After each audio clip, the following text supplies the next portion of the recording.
Previously on the bloodlines of KwaZulu, an ancient seer spoke a prophecy of fire and blood. The royal council accepted their fate, and young Lethabo overheard the words that would change his life forever. One would survive. One would carry the blood forward. Tonight, the prophecy begins to unfold. Outside the ritual hut, Lethabo backed away from the wall, his hands trembling. The prophecy echoed in his mind. Death comes with the dawn. The royal blood will spill. His mother found him in the shadows, her face already carrying a grief that had not yet arrived, but had taken root deep in her eyes.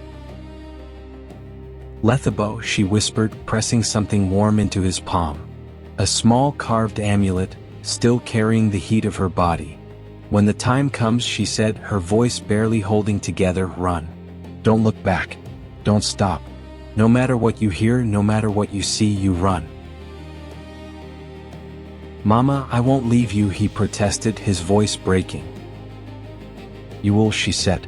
Her voice cracked but did not bend. "Because you are the future. You are the bloodline. And someday, my son, someday you will return." She kissed his forehead.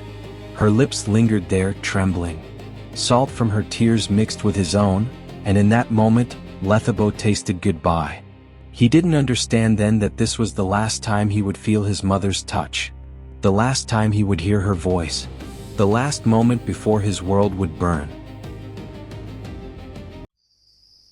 That night, sleep never came. Lethabo lay in his hut, clutching the amulet, listening to a silence that felt wrong. There were no songs, no laughter, no stories told around cooking fires. Only the low murmur of men checking weapons they knew wouldn't be enough, and the quiet sobs of mothers holding their children tighter than usual, as if love alone could protect them from what was coming. The village held its breath, waiting, knowing, every soul preparing for the fire that prophecy had promised. Just before dawn he heard it, footsteps that did not belong, the soft scrape of steel being drawn. The faint signal call of an enemy scout. His father appeared in the doorway, fully armed, eyes blazing with a love so fierce it felt like fire. This was it, the last moment, the last words a father would ever speak to his son. "Remember who you are," he said, his voice steady despite everything. "Remember what flows in your veins." Then came the first scream. Then the fire. The ground trembled beneath running feet. Steel met shield. Blood darkened the dust of KwaZulu. Flames devoured the homestead behind him. Shouts and screams tangled with the roar of fire as smoke curled into the blood-red dawn. He was too late, too young, too unprepared. The enemies of his family had struck with merciless precision, and the prophecy was unfolding exactly as the seer had foretold. A spear whistled past Lethabo's ear, so close he felt the wind of death on his skin. Another sliced through the air.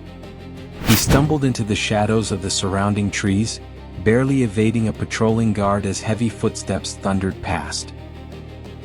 Then he saw it, in the chaos, in the smoke, a silhouette retreating into the forest. His mother's final words echoed in his mind. "Run. Don't look back." Instinct took over. Survival demanded it. Lethabo ran.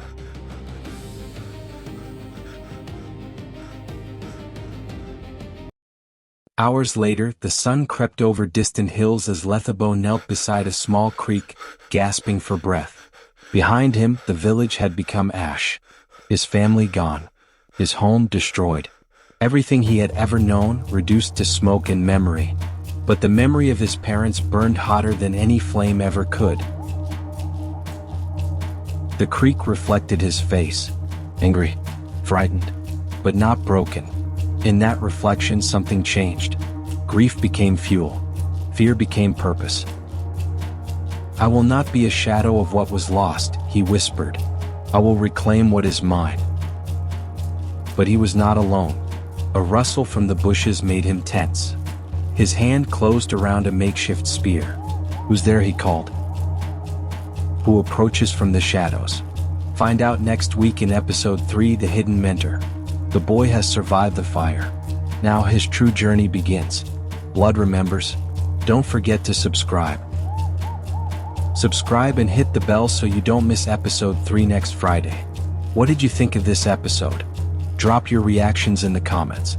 Will Lethabo survive alone? Or is help closer than he thinks? See you next week. Blood remembers.